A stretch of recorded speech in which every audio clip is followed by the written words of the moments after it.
Look at this. This box is great. This is what they have for us. So this is the emergency. Just in case you haven't brushed your teeth when you arrive here, here's a couple of toothbrushes. Hairstyling, just a little hairspray. A little bit of hairspray. A brush. Never used a brush. No, me neither. Kleenex, obviously. When you're weeping yourself to sleep. Tylenol. Would have been necessary yesterday morning. Because you never know about the seafood in Halifax. Diarrhea pills. Oh my God, barley there. What is this? Thin minces. Liners. 18 liners.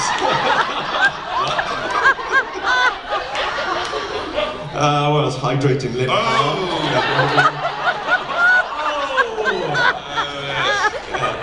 Those strange sort of leakage issues. Yeah. Medicare, first aid, and Tic Tacs. Now, yesterday I said, what would happen if you put an entire pack of Tic Tacs in your mouth? Should we find out right now? Oh my God, don't choke. Do not choke. You're about to see a weeping Welshman. I might need a diarrhea.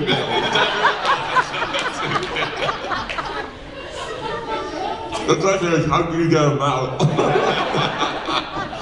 You might have to run backstage. Are you a spinner or a swallower?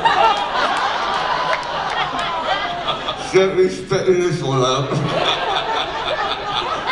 It's chunky, that's never a good sign. Whew, that was a big load.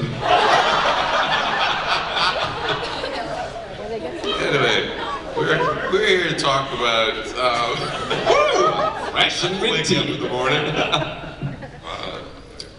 Hi there, guys. Yeah, we have no moderator. It's just the two of us again. Oh, there's no moderator? No. Okay. Yeah, no, obviously.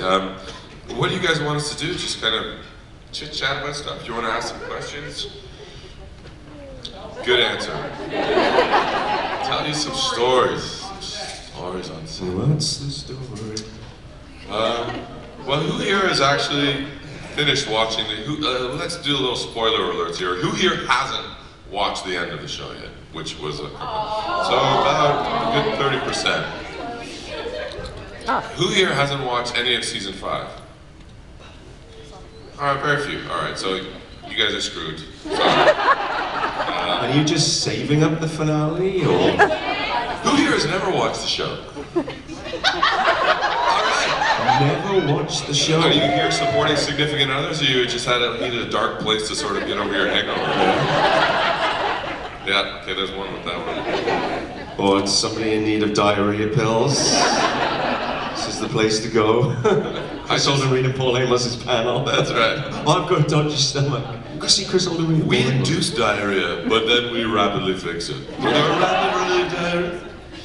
Nice brain cap, by the way. That's very funky. That's a good hat. Oh, brain cap. Watch the zombies, dude. We had a lot of good stories on set, but I mean, it's hard to pick just one. I mean, the interesting thing about Lost Girl is it changed and morphed every season. It was like, with season 1 we had our creator showrunner was Michelle Lovretta, and we all thought we were making a certain type of show. And then it just, every year it sort of changed and changed and changed, and at the end we were like, well, I don't know what we're doing right now, but it's really fun. And so like, yeah, I mean, it's fantastic. How about, when you guys were approached to do the characters and getting started with the characters? How about that's a good place to start? Sounds good, thank you. Would you like to come up here? Do you want to go and join us? Get yourself a mic and just come on. No, seriously, please come and sit on the couch with us. I think by the end of this we should just have a bunch of us Rotating couches. Do we have any more radio mics? There's a nice little... Yeah, there's a couple in the stand. Thank you. So what's your name? Sean O'Toole. Sean O'Toole, thank you for joining us. Does this work? Oh, it does. This is the Lost Girl casting couch. Don't worry, nothing naughty is going to go on. Not like your audition for the show. No. Well, ours got a little dirtier. Mine did anyway. Well, you have to get... They were looking for sexual chemistry between Dyson and Bo. And I don't know, I got inspired in the moment, and I thought I would pick that woman up and push her against a wall. And we actually broke the drywall. And They yeah, yelled, "You're hired!" pretty much. It was one of those moments where they were like, well, when we saw that, we knew we were good. And we actually went in later and signed the crack on the drywall. Yeah. Paul? Luckily you said drywall there after that. Dirty place. Signed down as crack. So when your character Vex was brought in, he was supposed to be like the ultimate goth bad boy. And I did notice that character did change a little bit through the season. Oh yes, he did. So how did you respond? Like, did you go in with that whole goth thing going, or? No, I didn't break any drywall. No, what did I yeah, I just remember trying to pick out the right shirt to wear. It's generally what you do at an audition. No, I didn't do too much. Best, you know? Yeah, exactly. I just did, I only did one audition. I did both scenes. I think I did both scenes once, and then John asked me to do the first scene again. That was it. That's all I did to get that job. You know what? My God, listen to that accent. Hire that man. You know, that is true with the Welsh accent, because all those women just go, yeah. So what if he's a baby killer? Listen to him. Would you just listen to that man as he's drowning that child? Just a little lullaby. Die, young child. So should we just make this a running thing that everybody who has a question joins us on the couch? Absolutely. And here's your gift package. Everyone gets a gift. Thank you for joining. This was actually our bag of gifts. Little did you know. So who's got another question? Who wants to come up and onto the Law School casting couch? The lady in front or the lady on the side? Oh my God, is that what it is? The Law School casting couch? This is going to be a running theme for cons to come now, my friend. I like this idea. Here you go, my dear. I love everybody sits next to Kris on the casting couch too. Just in the vain hope that he might take his top off. Might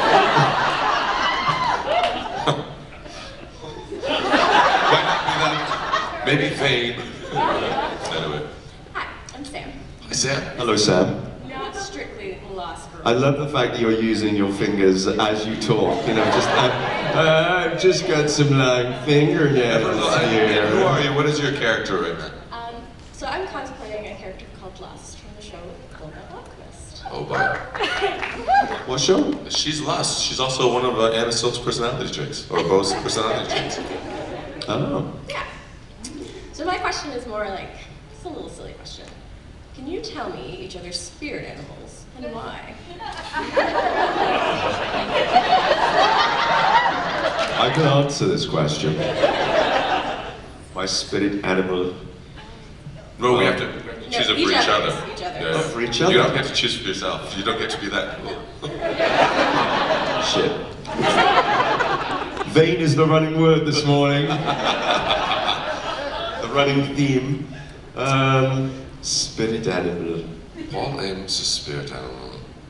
Kris Holden-Reid. It would have to be a clever animal. It would have to be industrious. It would have to have a certain sense of style and panache. It would have to sound good. What animal sums that up? Badger? Badger? A fucking badger.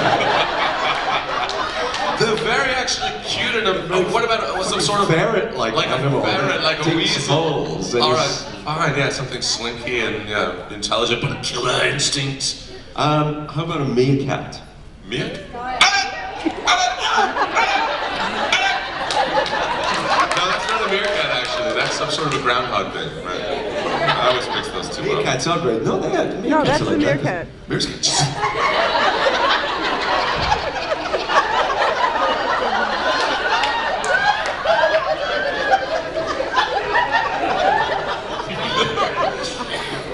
And meerkat impersonations provided. We're both meerkats. There we are. Answer the question. Spirit animals. Thank you. My pleasure, thank you. Yeah, both meerkats. Did that surprisingly well. All right, next was. Come on up. I think this lady was actually, yeah, she'd already moved herself into position. She's in All of the position. casting cast, what are you talking about? Over here. All right. Oh, this is it. The dark side or light side? Let's see. Oh yeah, they get a nice slinky hug from me. Yeah. What? You just said dark side, light side? Oh, well, you are my dark side today, or are you my light side today? Oh my gosh. What's happening here? You had too much to drink again last night. Come on up. Let's do. We got Vex and Dice. Vex and Dice had always said they share twins at some point. It was definitely one of their whiskey-induced conversations. She just... Every casting captures dreams. Alright, fire away. You better get a picture. And introduce yourself. Okay, I'm Sarah. And I'm Barb. At Bar. Bob and Sarah. Yeah. Sarah and Bob. Instead of a little lesson A, we're going to do a little lesson B today, my friends. We're also very good at BS. We saw you at your Q&A yesterday, and then you mentioned it again today. You said it started being like... You saw me, you didn't hear anything. You were No, like, we were blinded or deaf. The thing about the nude scene and then mine went blank. Yeah. Oh, there was a nude scene. Well, he mentioned a nude scene, and I'm talking about being naked and penises. yeah, they mentioned his first nude scene on a play stage, and it was very funny, and I was laughing so hard I almost couldn't ask my question. Yeah. Yeah. Anyways. My 12-year-old sister was bore witness to that. What? Really? I was one of my leads in the third year at LAMDA, which is the London Academy of Music and Dramatic Arts, one of the top 3 drama schools in the world, along with RADA and Juilliard.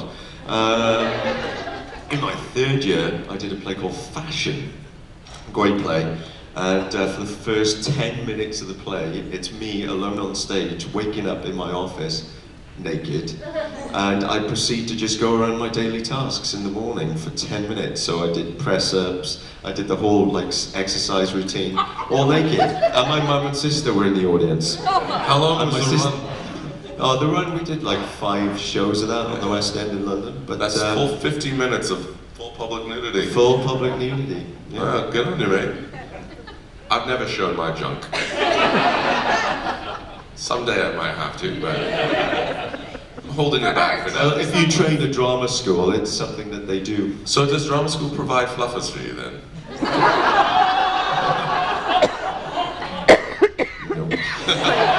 A self-fluffing thespian over there, Paul Amos. I didn't put anything for that in here. Yeah. Sorry, what was that? Okay, so what's the question? Okay. Oh, it was nude scenes or something like that, or? No, actually, it was, you both said that it started being a very different show than it turned out being, and it was like, you had a certain idea of what it was going to be going in, and then it changed. I don't know if you're like being coy or you don't want to say, but what kind of show did you think it was going in, and what did it change to? It was just a difference in sort of the style ideas of between the creator and then the executive producer, which kind of, they fought season 1, but then by season 2, it was the executive producer wanted more of like a Buffy type show, because Buffy's a very profitable, internationally selling show. Yeah, is this a Buffy crowd? Yeah. So you know that lovely sort of mix of like playful, but still with some dramatic moments, some serious, and kind of mix it all up. It's like a demographic shotgun effect. It's like the Will Wheaton style, right? Not Will Wheaton. Josh Wheaton. Will Wheaton. Just alienating the whole crowd. Captain? I can't make it to the med bay today. Josh Wheaton, Will Wheaton, yeah, a little different. But yeah, so just to answer that, it's like, so when we read that pilot, it was very dark and it was quite a mature show. I mean, you had Vex as like, he's killing children or drowning kids in the beginning, and then like there was a lot of, the stakes felt high to us, and then as it went along, it kind of changed into a bit more, oh, this is a more comedically driven show now. And Until in the end, Vex was just fucking children. my children. Why my child? There's billions of other children out there to fuck. So were you disappointed by the change? Do you feel like you lost out on something there, or? That's a political question, and Sorry. it's like, you know, we lost some stuff, we gained some stuff, you know, and it's really tough to say in the end what would have been a better show. It's really hard to say, because sometimes shows can take themselves too seriously. Also, one of the things about Lost Girl, The characters would never have survived for that long a run. I feel like if we'd made the show the darker, more, you know, the show that they were going, is that whole concept of what the show, I guess, has become and even made it popular, I don't think would have existed. I think we would have lost characters along the way. death would have been a much more like Prevalent a thing. reality. Yeah. Like Game of Thrones. you actually do die if you get bitten by something or other. Yeah, and I don't think they Bo would- can only super suck you back a few times.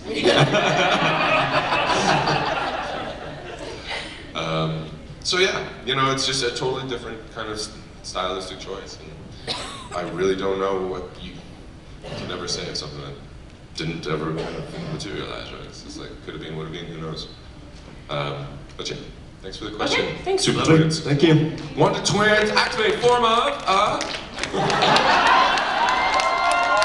eagle and a bucket of water, an ice ladder, and a skeleton key. Wait, hang on a minute. You didn't get your gift. You didn't get this. A toothbrush each. There you go. Twin toothbrushes, well done. Anyway, who else didn't get their gift? You know, we can't give away all this shit. Lusty fingers. Everybody gets a gift. I'm just saying this is all his problem, alright? I'm sorry, someone might need this tomorrow morning. Fuck him. Alana Huffman might come down here and be like, where's my goddamn hairspray? Don't they know it's in my contract to have a bucket of GAC? Don't they know I have stress-induced diarrhea? Maybe not Alana, she seems pretty cool. Yeah, she Yeah. doesn't seem like she suffers from anxiety. Come on up! Alright, light or dark, light or dark.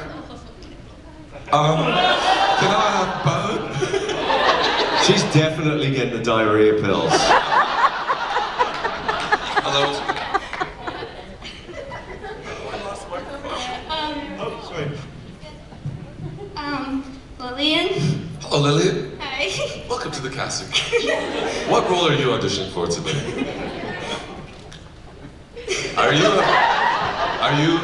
You're definitely Faye. You've definitely got some magical thing going on about you.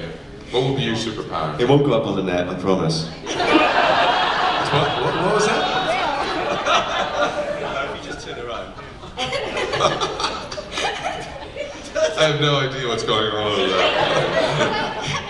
I'm just wondering if I could ask two questions, because one's for both and one's for you. Absolutely.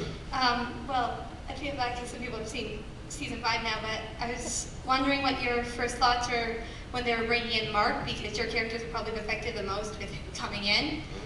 Dyson because it's his child, and Max because someone actually likes him now.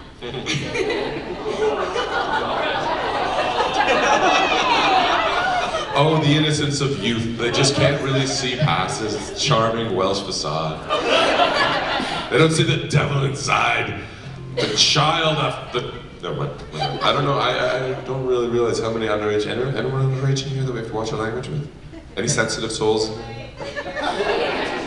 We're in Halifax, If though. we're watching Lost Girl, I don't think we're that sensitive of souls.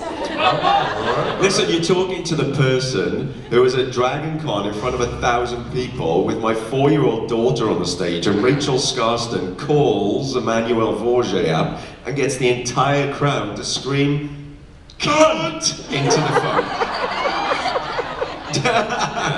So, Afterwards, the 4-year-old I think was this is happy. all right. What's a cunt?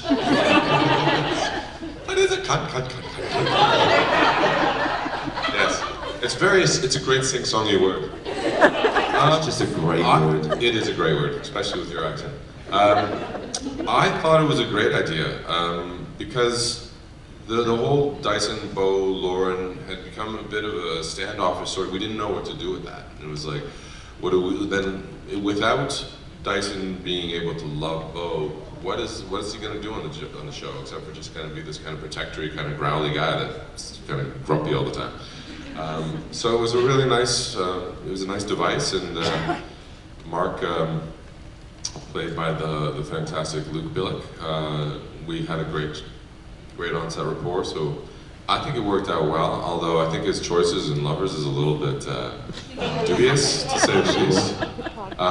But I also thought it was neat that he, you know, the whole shifting thing that they brought in, that they didn't know what animal he would shift into and all this stuff, and it was like, I like that the bit of the shifting sort of world was brought in a bit about how it actually happens. And he hasn't shifted yet. What's he gonna shift into?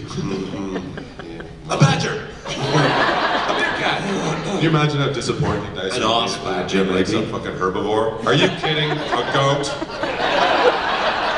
Who's your mother again? Fuck. I'm gonna eat you later. Don't shift with me, buddy.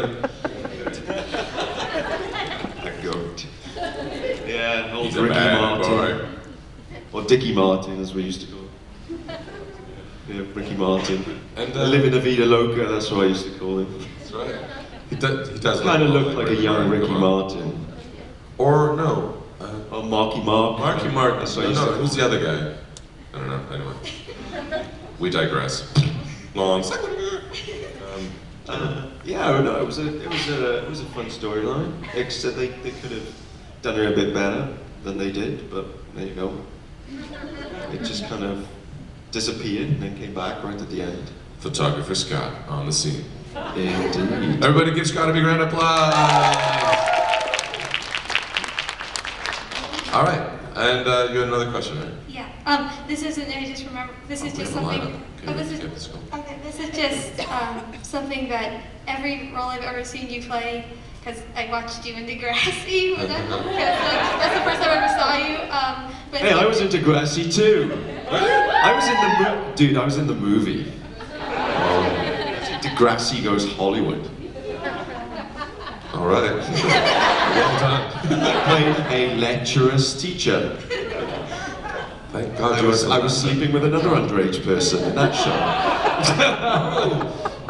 Your characters in Dyson is always so serious, but then you have like the episode where everyone's switching bodies and Kenzie becomes Dyson. Oh Christ! This episode again. Being Kenzie instead of being Dyson, and just like. Her underwear are a lot smaller than mine. You tried them on? Yeah. Yeah, of course. Oh, of course. I thought that would be a good way to get into character with her, you know, just like, can I? Anyway, it wasn't pretty. Yeah. No, that's a great episode. We had a lot of fun. We had a lot of fun just practicing with, like, everyone would read lines for each other. It was Paul hates it when I say this, but it's like theater school. But how would you know, Kris Holden-Reid, you never went to theater school? Yeah, listen, if I could say it was like an acting workshop, okay? All right, does that work? If I could eternal sunshine that episode out of every fan's mind, I'd be such a happy person. He's such a happy If I hear about that fucking episode one more time, oh, and the best episode, yeah, that wasn't in it. He'd be such a happy egomaniacal actor. His little egomaniacal soul would just be like, ha, it is all about me. Well, my favorite episode, I think it's called Groundhog Day, where they keep on repeating. Yeah, no, I was in that one. That's a good episode. And if you haven't seen the show, that's the episode you should probably start with. I'm hilarious. I'm hilarious. Anyway, darling, I eat pistachios with one hand. It's a skill. Worth watching for 50 minutes.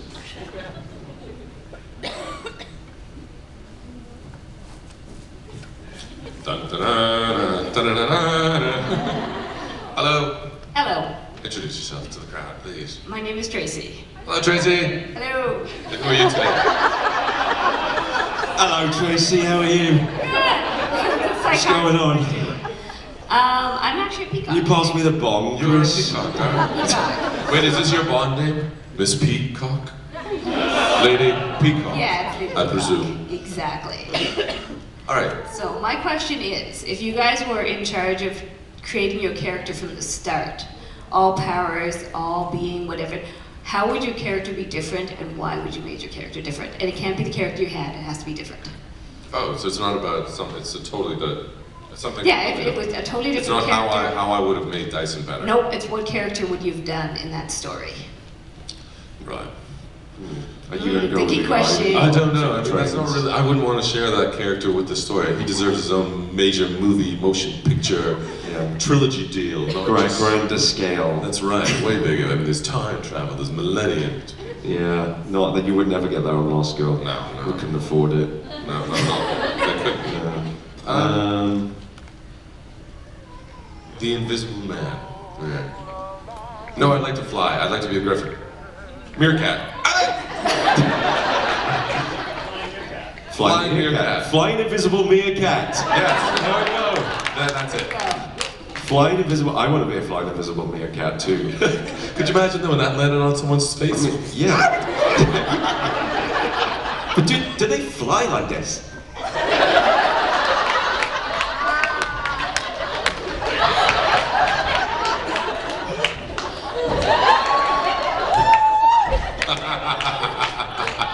Back to lying down.